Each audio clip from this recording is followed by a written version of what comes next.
Yes. Nous, on aime tous les artistes ici. Ouais. Ah, tous. Bienvenue, en tout cas. Merci d'être là. Vous êtes chez vous. Voilà. Même si c'est le chez nous, vous êtes chez vous. Bon, vous êtes assis, mais vous n'êtes pas encore Vous n'êtes pas encore entré. Nous aussi, on fait de l'art. Ok. Vous êtes à l'extérieur. Oui, vous n'êtes pas entré. Là. Comment? Hein? C'est comment? C'est comment? Vous oubliez vite. Alors là, on faisait la répétition. Donc vous avez fait la... C'est pas possible. On s'est fait berner. On est là et comment? Non, la même, pardon, laisse-moi le son. C'est comment? C'est comment? C'est comment? On est là. Voilà. On fait mariner un peu. Mais sans ça, vous ne pouvez pas entrer. Hein. Non, c'est pas possible. Parce que vous êtes assis. Hein. La mère, je leur souhaite un peu la bienvenue. Oui, un peu, juste à un peu. Miguel et Yvon, oui. Vous savez, quand on m'a dit que vous venez ici, comme invité, je me suis dit, qu'est-ce que je peux vous garder?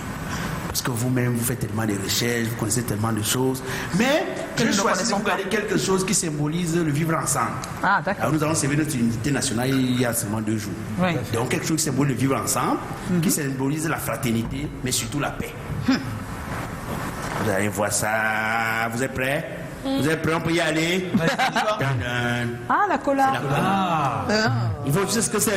Mais comment? Ils vont connaître. Mais tu peux expliquer Miguel, à tu sais ce que c'est? Non, je ne sais pas ce que c'est. C'est un fruit qui symbolise justement le partage, l'amour. Comme il a dit, Dans les grandes cérémonies, Ah oui, d'accord. surtout de mariage. D'accord. Donc on va bientôt se marier. Quand tu parles déjà ça, tu peux vite te séparer. Tu dois être de ce pays aussi, même quand tu seras n'importe où. Merci. Voilà, le partage de la cola. Merci pour la cola. Oh. Joe, tu as la première question. J'ai la première question. Ah, ok. Et la première question, ils vont. Beaucoup de personnes, en tout cas, moi je connais par exemple comme photographe, et même formateur en photographie. Projet 404. 4x4. 4x4. Ouais, 4x4. Mais alors, comment est-ce qu'on fait pour commencer photographe et se retrouver dans la profondeur artistique dans laquelle tu es aujourd'hui? Oui, mais faut pas enlever aussi la profondeur au photographe. Non, on enlève rien. Peut-être j'ai commencé photographe parce que c'est le tout premier médium qui était, en fait l'un des premiers qui a été mis à ma disposition. C'est mon grand frère. Quand j'étais à l'université en Gangdéré, j'allais lui rendre visite fréquemment à Kousseré où il réside. Et voilà, vraiment je sais pas pourquoi, mais un jour il m'a offert un appareil photo.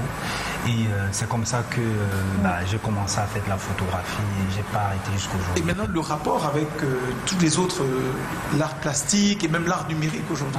Mais je suis extrêmement curieux. Pour certains, ça peut être un défaut et des fois, ça m'a aussi, ça m'a pas toujours servi d'être curieux.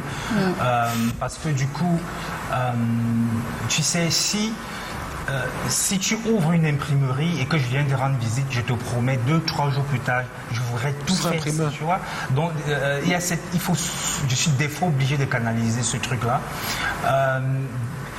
Mais ça m'enrichit aussi énormément parce que grâce aux différents médiums, j'ai toujours la sensation d'être en recherche, tu vois. Je ne me connais pas de zone de confort. Oui, peut-être parce qu'après, quand tu mets tout sur automatique, c'est pas. Ils vont aussi comprendre bien. Tu es de ceux qui pensent qu'un artiste doit être fou. Difficile à dire ici. Je crois qu'un artiste doit juste être parce que il y a quelqu'un qui a très bien su parler de ça, c'est Bruce Lee, quand il a dit il faut être dans l'expression honnête de soi-même.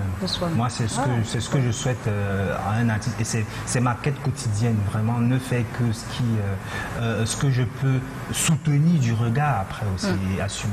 Ok.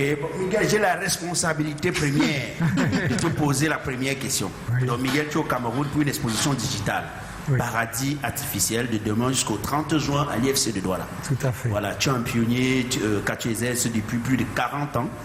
Qu'est-ce qui est finalement autant passionnant pour toi dans cet art? Ce qui est passionnant, d'abord, c'est ce qu'on s'aperçoit, c'est qu'à chaque époque, les artistes utilisent les moyens de leur temps. Donc, je crois que Yvon est un bon représentant.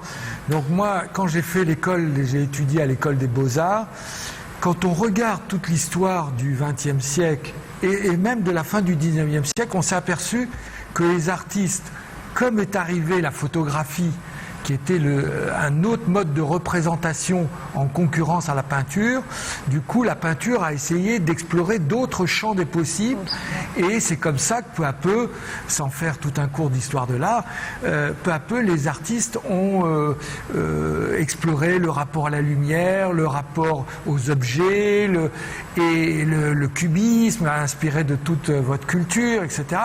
Donc, et quand je suis arrivé à la fin des années 70, on était arrivé à ce qu'on appelle l'art minimal. Et c'est un art qui est Daniel Buren parle du degré zéro de la peinture. Donc, moi, j'ai pensé qu'il fallait explorer d'autres champs des possibles, et le digital était un nouveau champ des possibles pour la création. Mais vous parliez tout à l'heure des artistes fous, donc au début, on m'a pris pour un fou. Parce qu'on s'est dit, ah, mais il veut faire de l'art avec de l'informatique. Mais c'est quoi? C'est que de la technique. C'est un ingénieur, c'est un technicien, et il veut faire de l'art. Et en fait, c'est un outil. Et cet outil, ce qui est intéressant, c'est qu'il permet de créer des œuvres tout à fait différentes, mais qui n'enlèvent rien les qualités de la peinture, mais qui ouvrent de nouvelles possibilités, qui est ce que vous avez dit, de l'art génératif. C'est quoi l'art génératif? C'est un art qui va se transformer dans le rapport au temps.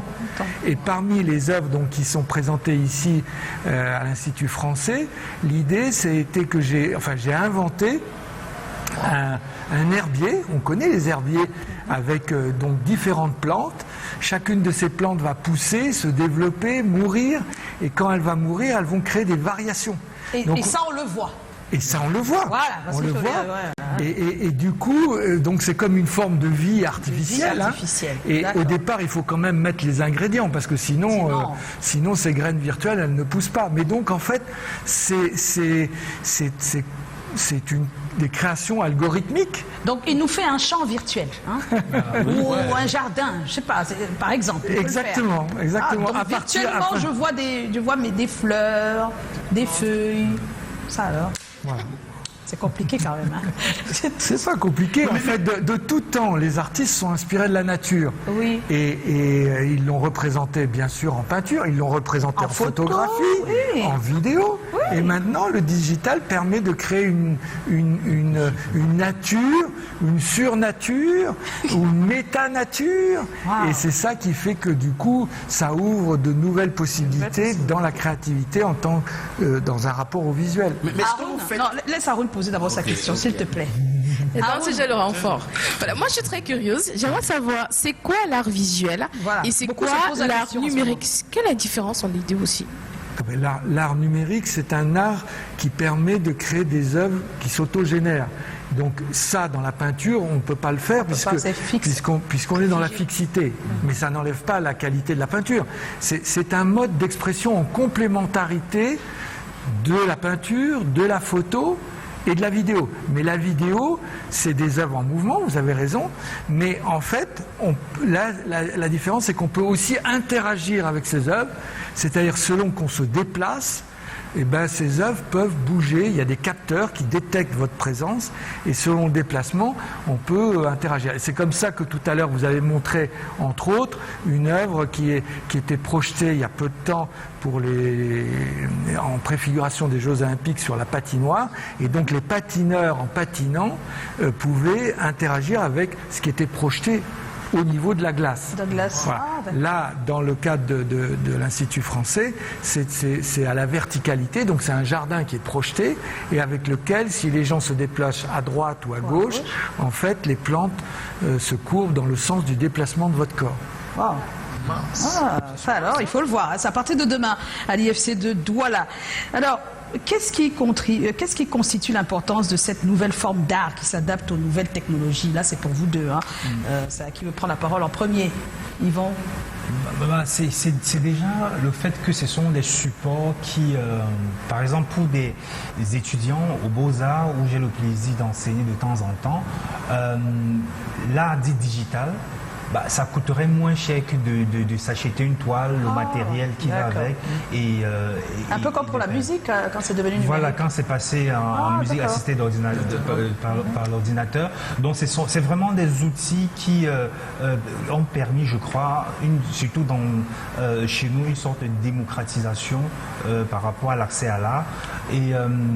Mais aussi, c'est aussi un médium qui vraiment multiplie par l'infini les possibilités. Vraiment.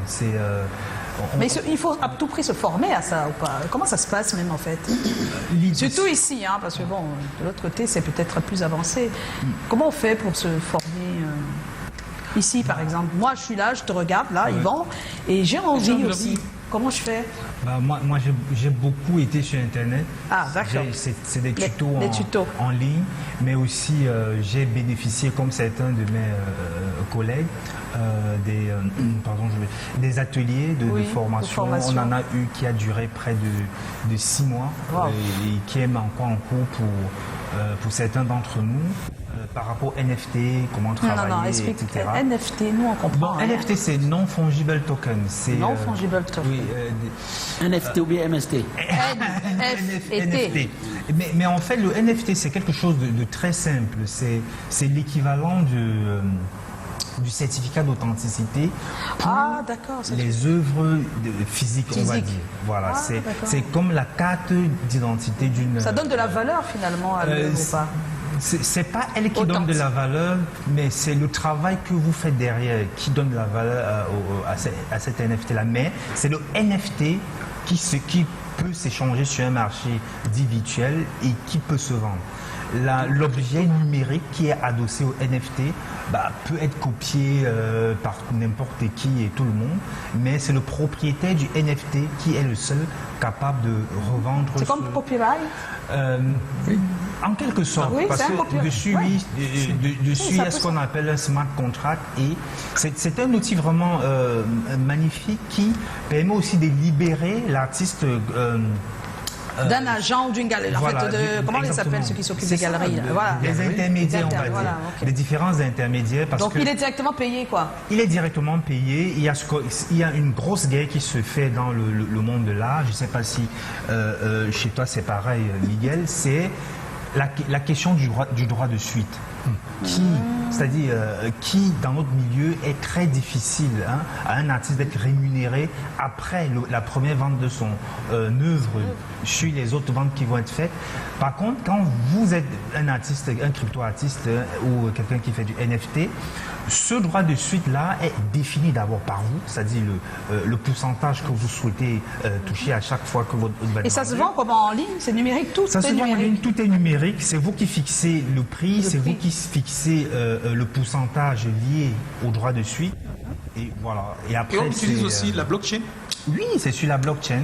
C'est sur la blockchain que tout cela est inscrit. Et ce qui est génial, c'est que toutes les informations liées à votre NFT sont inscrites sur la blockchain à vie. Tant que cette blockchain existe, il y aura toutes les informations qui... Et puis ça encadre les œuvres, c'est ça? Ça permet d'encadrer, que ça ne soit pas... Mais il faut savoir que tout ce qui est numérisable peut être adossé à un NFT. Tout ce qui est numérisable. Mais ce qu'on évite dans ce milieu-là, c'est par exemple une œuvre NFT que je vendrais sur un marché dédié à cela. L'éthique m'interdit de vendre la même œuvre dans l'espace public. Je dis bien, c'est une éthique, c'est pas une loi. C'est-à-dire, une photo que j'ai faite... Quand on a déjà vendu... Et que je la vends dans le monde du NFT... Excuse-moi, si je te demande la même, tu fais quoi? Je ne devrais pas te la vendre. Si tu as acheté le NFT, ce que je peux faire, c'est t'offrir la photo offrir, mais pas vendre. Mais pas vendre. D'accord. Soit, si je dois vendre, il faut, comme l'a dit Miguel, faire une variation. Qui est différent. Le sujet est trop fort, il ne faut pas vous mentir.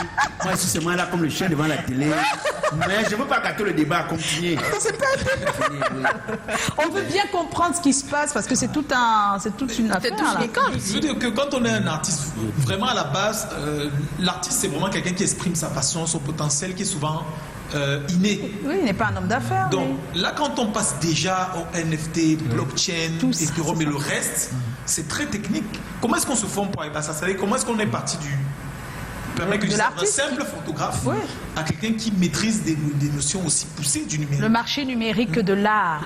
Oui, il faut dire, peut-être j'ai la chance d'avoir une formation d'économiste, donc je sais ce que c'est que le marché, etc. Mais aussi c'est de la curiosité, hein.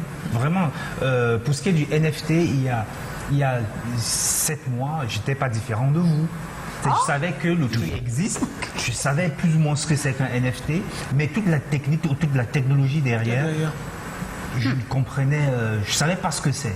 Mais quand j'ai été invité par l'Institut français, qui connaît quand même le travail que j'ai fait dans le domaine du numérique, j'ai été curieux d'y aller et pas me dire non, ça c'est compliqué, c'est des choses qui vont venir tuer là, non, j'y vais pas. Mais c'était ça ma question ensuite, surtout à Miguel qui depuis un bon bout de temps s'est collé à cet art-là. Donc en quoi l'art plastique ne perd pas son authenticité avec cette nouvelle approche? Moi je pose la question à Miguel parce que ce qui est intéressant, un jardin virtuel. Oui, alors il y a ce que ça va vous paraître invraisemblable, mais il y a des collectionneurs qui achètent des graines virtuelles pour chez eux. Vous avez souvent, et je suppose que vous avez un écran pour voir la télévision et nous voir, mais quand vous ne l'allumez pas, quand il est éteint, on peut mettre une œuvre dessus. On peut mettre, c'est un support, c'est comme une nouvelle toile, n'est-ce pas? Ça devient comme l'aquarium. Pardon? Ça devient comme l'aquarium. Non, il veut dire que on peut décider de il y a l'aquarium, mais mais en fait, on peut avoir une image, mais on peut avoir aussi une œuvre qui est avec un petit logiciel et un ordinateur qui va générer des tableaux numériques. Ben voilà. Et il y en a déjà. Il y en a déjà. Des tableaux numériques. Oui. Bien sûr. Mais moi, je vis de ça depuis 40 ans. Je fais des expositions autour de ça, mais il y a non seulement des collectionneurs, mais il y a aussi des œuvres qui peuvent être dans les halls d'entrée. Dans le hall d'entrée d'ici, vous pourriez avoir une œuvre de cette nature ou une œuvre de notre ami Yvon. C'est des projets aussi qui peuvent se développer dans le rapport de l'architecture. Donc je fais des œuvres permanentes avec des architectes, voilà. Donc c'est l'art numérique en fait s'infiltre dans tous les modes de la création aujourd'hui, mais aussi dans des événements. Donc ça, on est plus dans l'éphémère. Est-ce qu'il y a des conservateurs qui ne sont pas d'accord avec vous? Ah ben, bien sûr, comme conservateurs, il y en a beaucoup, mais il y a aussi ils disent quoi, les conservateurs? Ils disent que ça tue l'art. Mais pas du tout. C'est un outil. Et de toute façon, il faut savoir que on pense qu'on appuie sur un bouton et que tout se fait. Mais non. Il faut, comme dit Yvon, il faut quand même avoir la curiosité d'utiliser ces outils et ensuite de savoir qu'est-ce qu'on peut en faire avec. C'est un moyen. Ça n'enlève. En tout cas, la musique a fait sa transition, donc ça va être le cas aussi pour l'art plastique. Parce que c'était le même débat à l'époque. Exactement. Je fais une parenthèse. À l'époque, nous faisions partie des personnes qui amenaient des gens en face d'un studio d'enregistrement de musique. Je ne veux pas les citer parce qu'ils nous regardent. Il avait ses 24 pistes. Il était le tout premier studio au Cameroun et il ne comprenait pas comment on passe à l'ordinateur, à ce moment-là. Musique assistée par ordinateur, mais non. Et ils étaient juste en face. C'est-à-dire que le monsieur avec ses ordi, il est venu s'installer en face. Donc les musiciens, c'était moins cher d'aller là-bas. C'est ça. Mais finalement, il a été obligé de rattraper le cours. C'est ça. C'est super important. Parce que moi, par exemple, je vis depuis un certain temps une expérience qui va dans le sens de ce que nous a raconté Miguel en amont.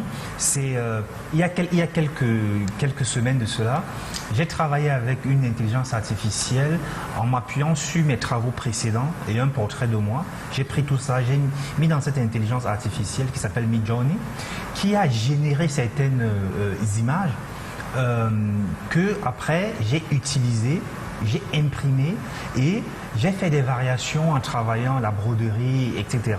Et aujourd'hui, ce travail-là a été remarqué par un commissaire, l'un des commissaires adjoints de l'espace Douala. Et ça va être exposé dans cet espace. Donc on peut dire que les deux ne s'opposent pas, les deux univers ne s'opposent pas. Ils se complètent. Ils se complètent. C'est vrai. C'est-à-dire, alors le problème, non, la crainte, c'est même pas. La crainte, là, vous avez les deux, c'est bien. La crainte, c'est pour ceux qui arrivent. C'est-à-dire, je suis là, par exemple moi, je suis bébé dans l'art plastique. Je savais qu'il fallait que je pas perdre le temps, mais que je prenne du temps à apprendre à peindre, par exemple. Et puis maintenant, je peux passer directement dans le digital. Oui, c'est ce que ça veut dire aussi, non? Est-ce que vous conseillerez à un jeune de ne pas passer par la peinture telle qu'elle est faite depuis le début et d'aller directement par cette façon de faire la plastique, par exemple? Est-ce que c'est conseillé de faire ça? Je pense que c'est un moyen. Donc, comme tout moyen, d'abord, il faut l'expérimenter. On peut utiliser l'intelligence artificielle, on va s'apercevoir que c'est pas si simple. On n'a pas dit que c'était simple. Non, mais on dit juste que est-ce que le fait que vous me dites que je ne peux plus utiliser mon crayon. Mais c'est pas parce que vous dessinez bien que vous êtes fortement un artiste génial. Ça, c'est une chose. Et on peut prendre aussi un appareil photo et être vraiment un très bon photographe et avoir un talent artistique très important, de la même manière qu'en utilisant une caméra. Ce sont des outils. Et si un jeune s'empare de ces outils numériques pour créer des œuvres artistiques, il va savoir qu'il va falloir savoir un minima le rapport de la composition, le rapport de la couleur. Alors, on n'a pas parlé, mais en fait, il faut écrire des prompts. Alors, qu'est-ce que c'est un prompt? En fait, c'est écrire... ce que tu vas demander à l'IA. Voilà, pour l'IA, c'est-à-dire l'IA va vous générer à partir de ce que vous écrivez. Mais si vous écrivez des trucs idiots, ça va vous générer des choses idiotes. Donc, il faut quand même canaliser, savoir bien décrire l'environnement dans lequel vous voulez développer. Les moteurs de recherche. Des fois, tu cherches, tu écris une fois, ça ne va pas, tu réécris une autre pour te rapprocher de ce que tu cherches. C'est le même principe, je pense. Et ensuite, il faut alimenter cette intelligence de données visuelles qui vont... Bon, là, dans ton cas, je crois que tu avais pris des photos de toi, etc. Et donc, du coup, après, on peut générer des choses peut-être intéressantes ou complètement nulles. Mais après, si vous voulez, l'intelligence artificielle, ça n'a pas de conscience. D'accord. Et donc, elle ne sait pas ce qui est beau, ce qui n'est pas beau, ce qui est moche, ce qui est affreux, ce qui est laid. Et ça peut mal interpréter ce que vous cherchez. Exactement. Donc voilà, c'est cet outil.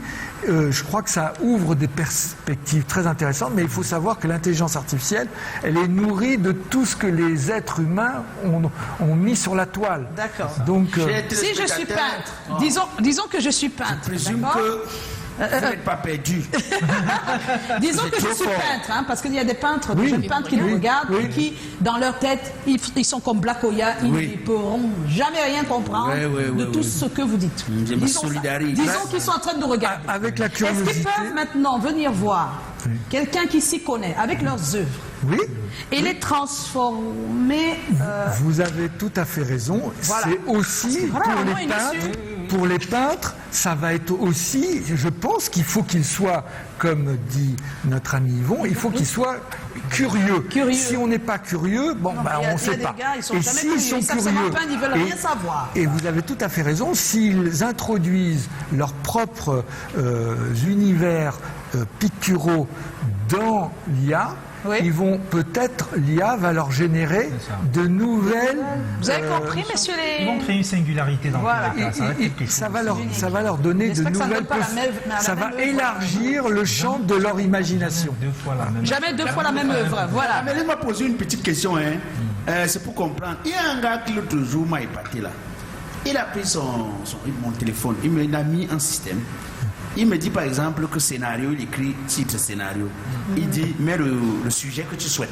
On m'a fait un scénario. Les scénarios sont très fâchés. Et dès qu'il a validé, on m'a fait un scénario. Oui, alors il va vous faire un scénario plus ou moins formaté par rapport à tout ce qu'il voit sur la toile.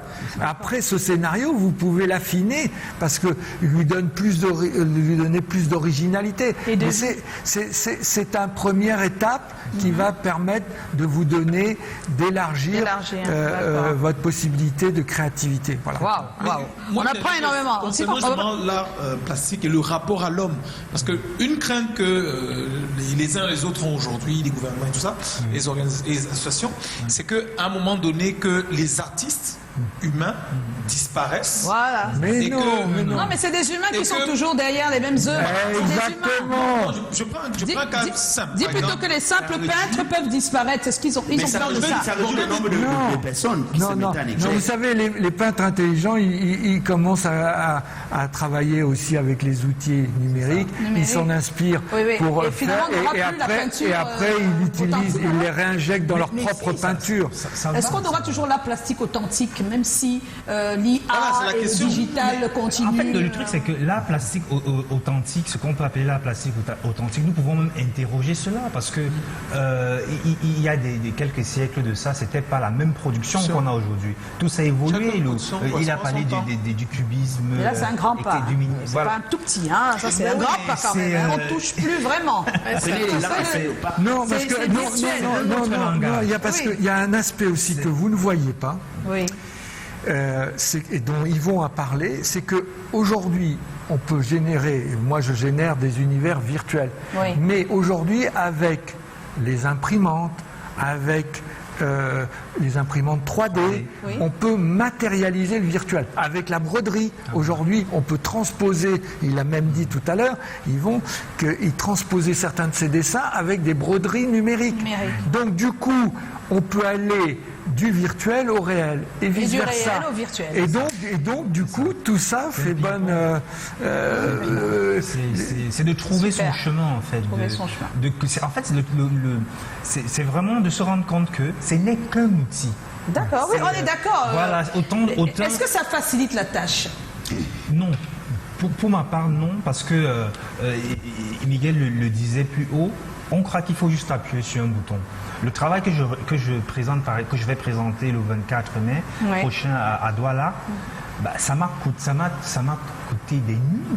C'est-à-dire pour arriver à la photo ou à l'image qui m'intéressait. Le fait de revenir sur le prompt, décider est-ce que je veux la couleur ou pas, etc. C'est pas facile. Mais moi ça va me faciliter la tâche. Tant mieux.